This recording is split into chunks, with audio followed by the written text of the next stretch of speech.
Good evening, everyone. Nice to be back. Yes, it worked.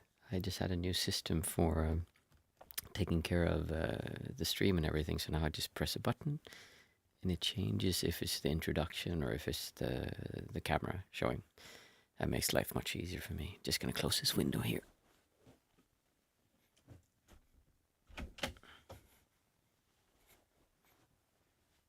There we go.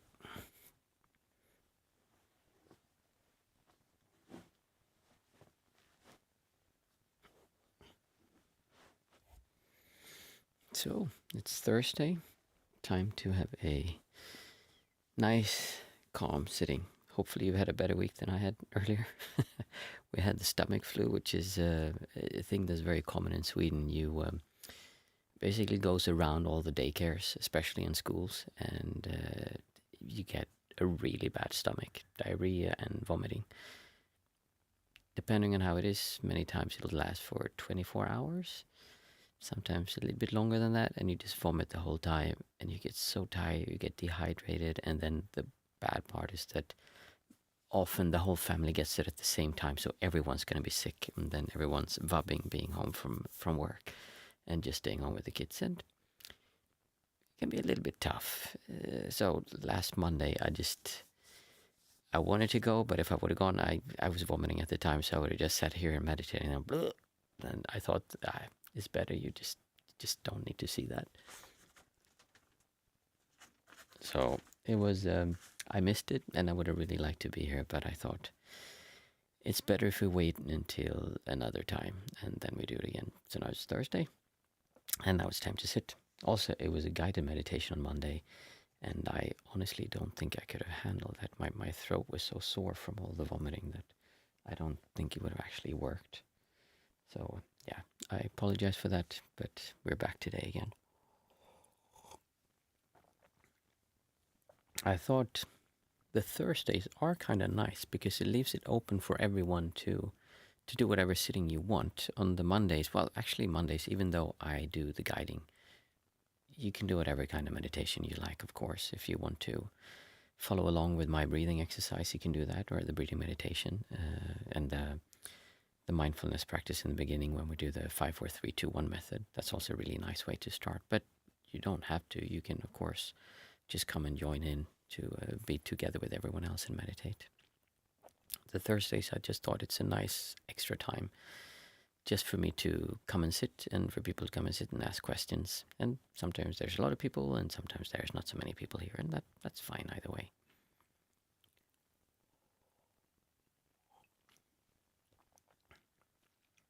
I have thought about having, if anyone's interested, you tell me, because I have thought about having maybe once per month, having a bit longer question and answer session where maybe we covered some kind of topic. We could go into talking about certain aspects of the practice, or there's so many things you could talk about. We could talk about certain aspects of the practice, but also how that affects your life in general, how to implement it in your daily lifetime. We could talk about smaller parts, like something I really enjoy is time and time perception, and how that affects how we act and behave. So you can minimize what I call the time slices. And there's also parts of just the fact of what are you actually trying to do with your practice? What is it you want to achieve or attain? And is there a way to, is that even realistic, or is there a way to make that easier for you to reach? Hey, Mindful Mama, it's nice to have you here. I was just talking about how, I was away this week because of the stomach flu, and how if people want to, they can do whatever meditation they want, but we can also, like I said, cover certain topics. We could also have in the future longer sessions where we discuss more in-depth topics. I have an idea that I do want to eventually start a community of some kind. Not anything that I feel I have the time to do right now, but eventually I would like to have some kind of community where we could practice more closely and people could ask questions. We could have discussions, and then in that there could be more in-depth discussions where we could sit. And I don't really want to have, if you're familiar with Buddhism, they have the term satsangs, and I don't really want to have satsangs. It becomes more like that here, since it's kind of a one-way communication. You can, of course, type to me, and it's really fun when you do. It makes it easier for me to know what to talk about and to understand if you're understanding what I'm saying. But I would like to have more two-way communication, like I do in the or multi-way communication, since there would be many people, like I do in my coaching sessions, and that's a lot more fun and I find more beneficial also in many ways. But for now, there's not really enough time to do that. But eventually, there will be. So we'll see how that kind of moves along in the future. Today, though, it's just a normal sitting where we're going to sit and you can do whatever practice you like. We'll do the 20 minutes as normal. We'll start out with doing the 5, 4, 3, 2, 1 method. So we'll focus on things around us first to get more into our senses and more into the now, the experiencing the now.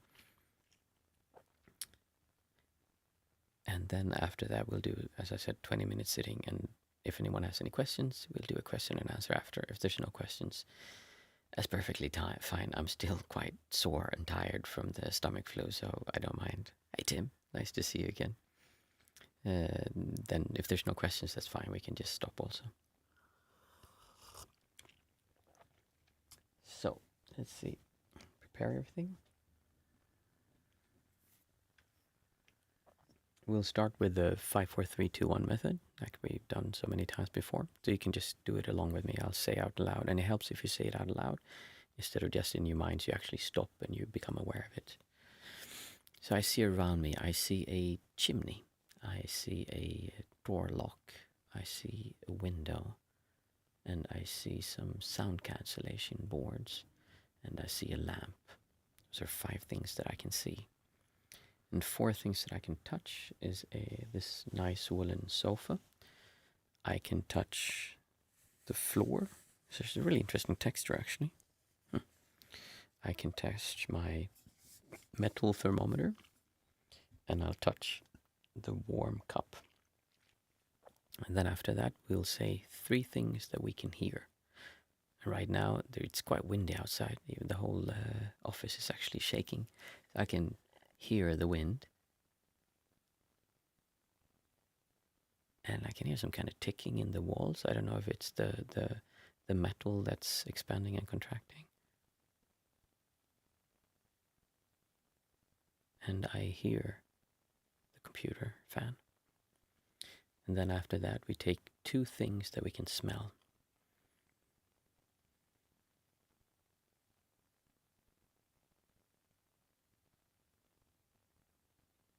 I can smell vanilla, and I think that's from my tea.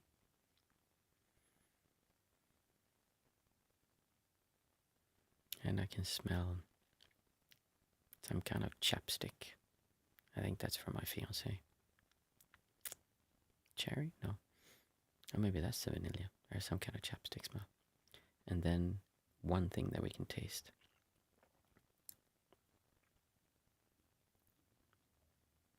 That's definitely the tea. I drink a lot of tea. So, get yourself in a comfortable position. You can be sitting, standing, lying. Could even be walking if you wanted to. Preferably you sit with your eyes closed, but it's also fine to keep them open.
As usual, if you want to, you can just continue sitting, of course.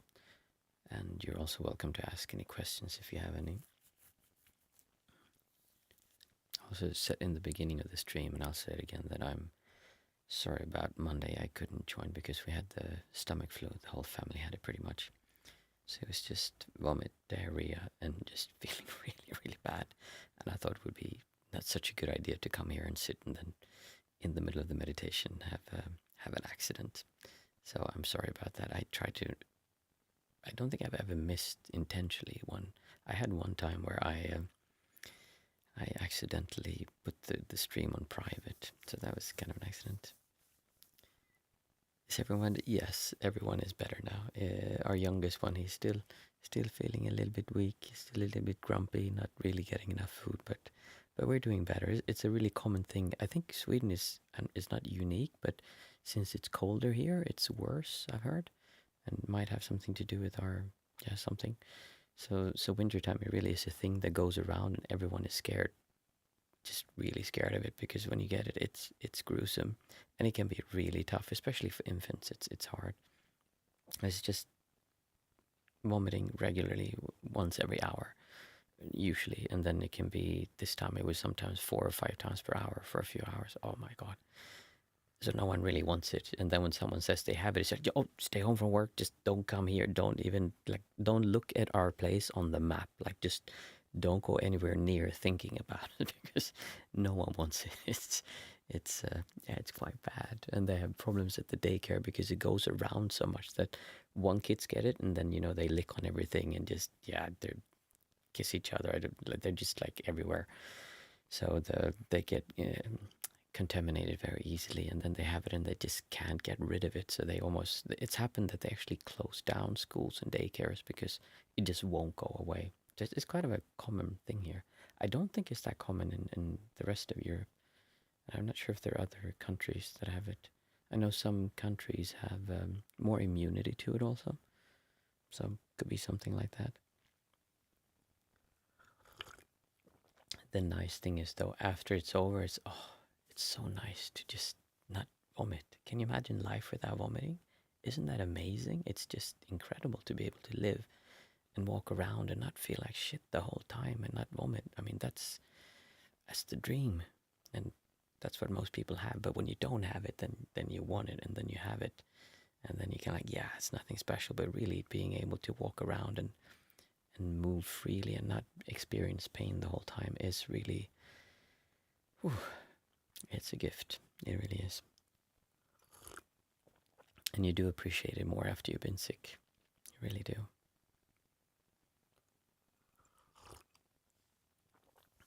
How's it been going for you, Tim? I know you had some heartache when we spoke last time.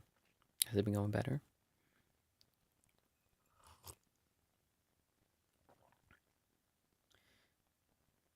It puts everything in perspective. Let's see. The Mindful Mama asks, how does it work for you? Could you stay present while you were sick, or is it just getting by and being groggy? Yes, I was able to stay present, but it was actually quite interesting. I've never had it like this before. I experience what I call distortion, this sense of this is me, kind of, and it kind of, when I get distortion towards something, I usually feel it in this area here, and it's kind of painful. And I notice how our moods are not so much by our mind. It's more that we go through these distortion. They just kind of roll, it seems like, and you go through things, and you have very little control sometimes over what actually you feel, this distortion, and that then reflects in your mind the thoughts that come out from this distortion. So when I was sick, when I was going to vomit, it was an incredibly unpleasant feeling here.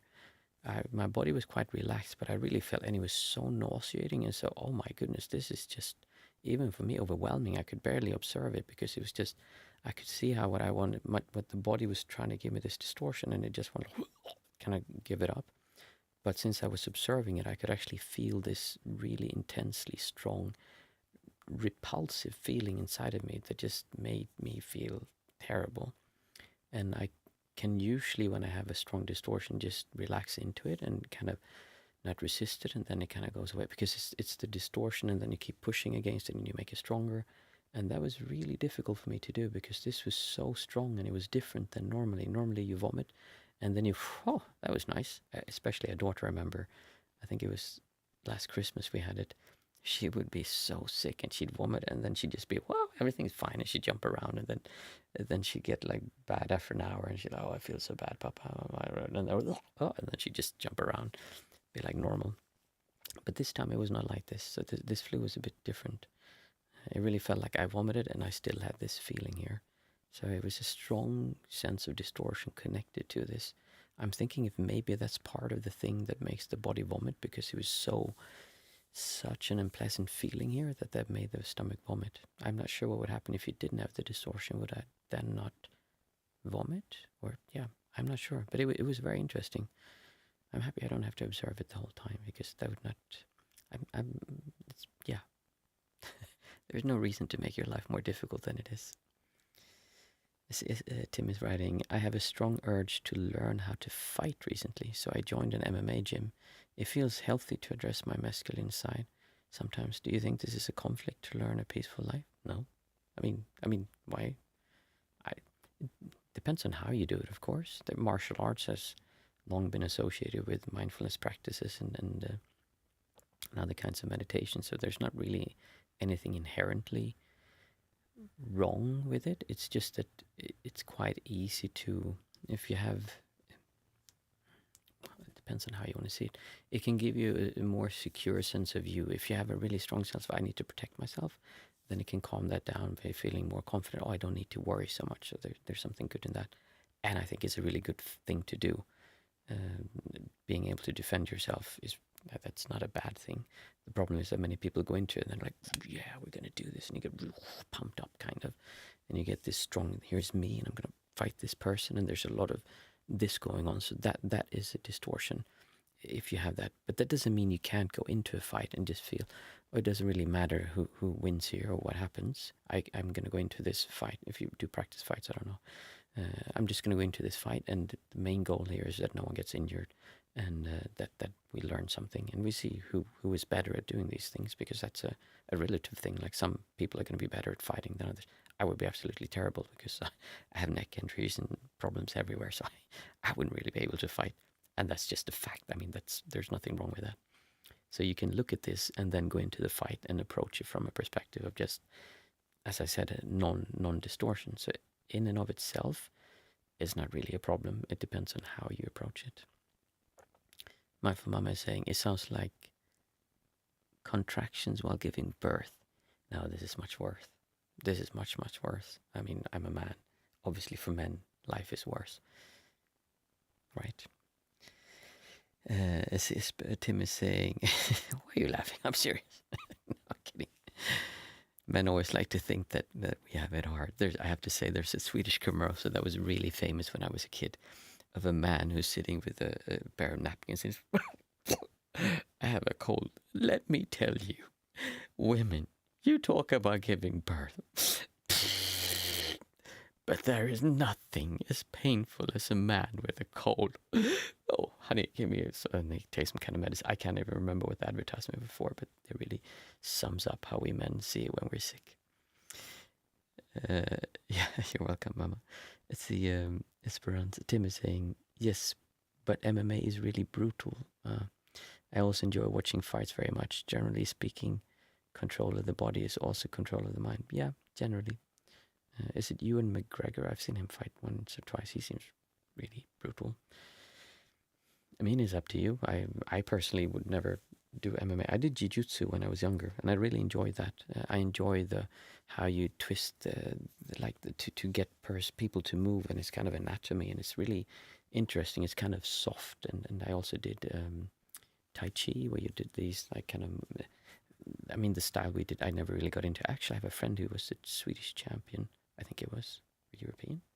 I can't remember, of Tai Chi, so he was very good at that part, and we practiced sometimes, and it was interesting to see how there's this softness kind of to it.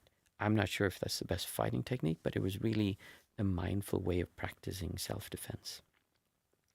Brazilian Jiu-Jitsu, yes, I think we did parts of that also. Oh, that's the main part of MMA. Okay, I didn't know that. I practiced it just this week. Nice.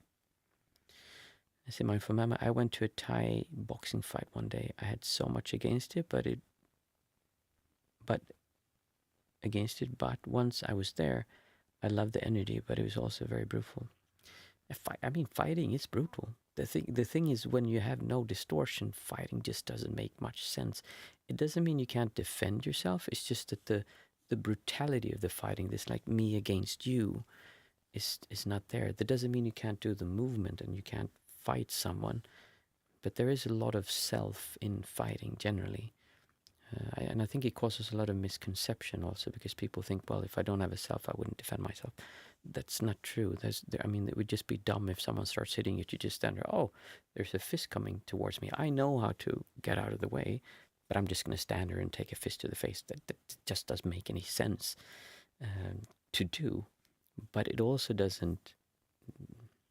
It doesn't mean that you need to go, oh my God, someone's doing this, or like, oh, I'm going to hit them back, I'm going to hurt them. So there is a lot that can be learned, I think, from looking at these parts. And our world today, fortunately for most people, unfortunately for less people now than a few years ago, it's not so relevant to have to defend themselves like that.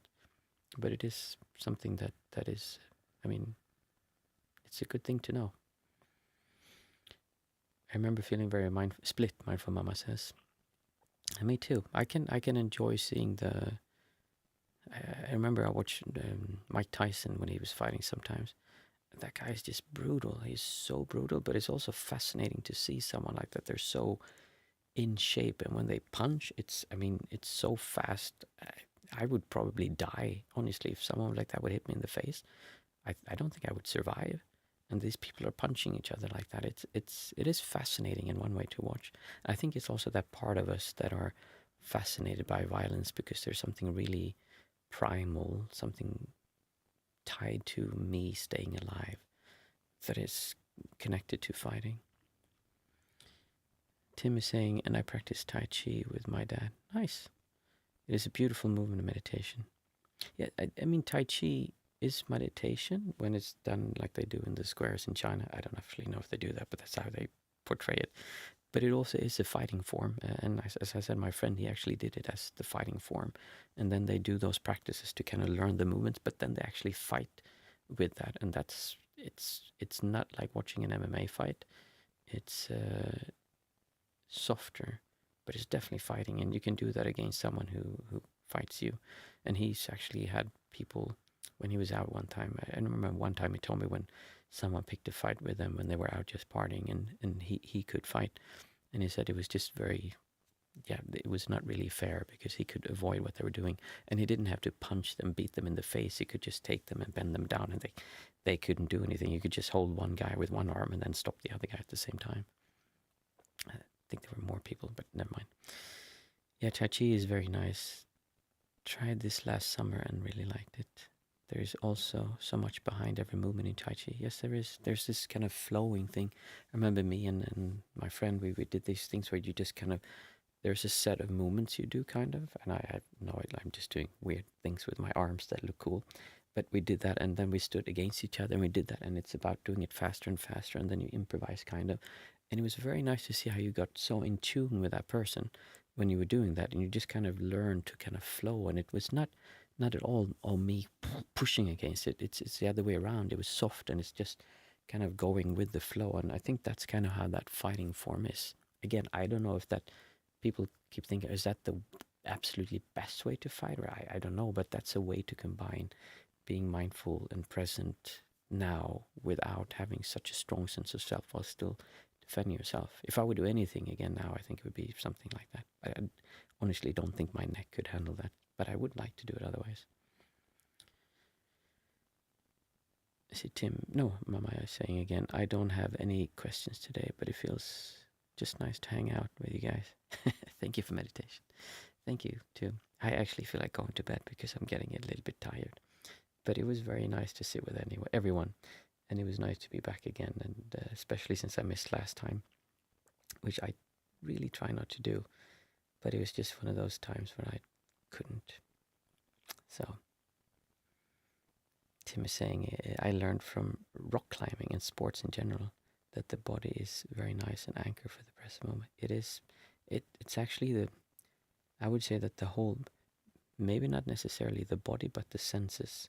The senses, it's all about the senses. I mean, ultimately, that's what it is. We're trying to become more, instead of being stuck in this distortion, which many people then interpret as the mind. It's about moving your awareness. I'm not sure if that's actually the right way to say it, but let's say shift our focus from the thoughts and your distortions out into your senses, and being with the senses. It's as if though when you're in a non-centric state and you're just experiencing reality without the self distorting towards everything, it is as if though there is no distance to things when you see them. You don't experience 3D vision because you don't feel like there's depth. It's like everything is right here. Everything is happening here at the eyes. There is no distance. When you're touching something, it's not me here touching this. It's just being the sense of touching. You're just feeling, and without any judgment or any value or distortion, what that actually comes down to. So it's being in the senses, tasting and smelling. I remember I was in the Netherlands visiting my fiance's family, and we were out walking, and I was in one of these states, and a woman walked by with a perfume, and like, oh my God, she smells good. That was, I mean, I was just smelling the perfume, like, that's amazing. I wasn't like that, but it was just, I was telling my fiance, like, that woman smells so nice. Could you smell it? Oh, and look at those, look at the clothes that person's wearing. Everything is so intensive and so beautiful without any judgment towards it. So it really is, like you said, the body is kind of the, the, the, the key, but not the body, the senses. We want to get in the senses, and by doing bodily activities such as rock climbing, which also has the adrenaline that kicks you into the now. So the body is definitely part of it. My mama is saying, I have that with yoga. The really soft one, but lately the more sport variation. Oh, cool. The body just makes you come back to the moment of becoming healthier and more nice to live inside the body.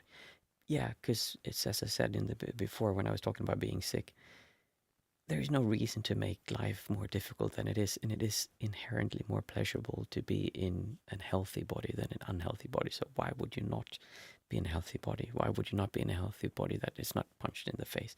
In other words, get out of the way. Tim, you do yoga also. Cool. Yeah, I'm. As I said, I really enjoy these chats, and I'm looking forward to more of them. But today, it's bedtime. I'm still tired from being sick. Thank you everyone for coming. And I want to test something. I actually have a new, it's called a stream deck. It's a little device where I can press, and I just press it, and then I should be going away. It should turn the sound off. So I'm actually going to press it, and it's going to go to an end screen, and then just stay for 10 seconds and hear if you can hear me. You shouldn't, but if you do, just type it there so that I know. Thank you everyone, and I'll see you Monday, and we'll see if this works.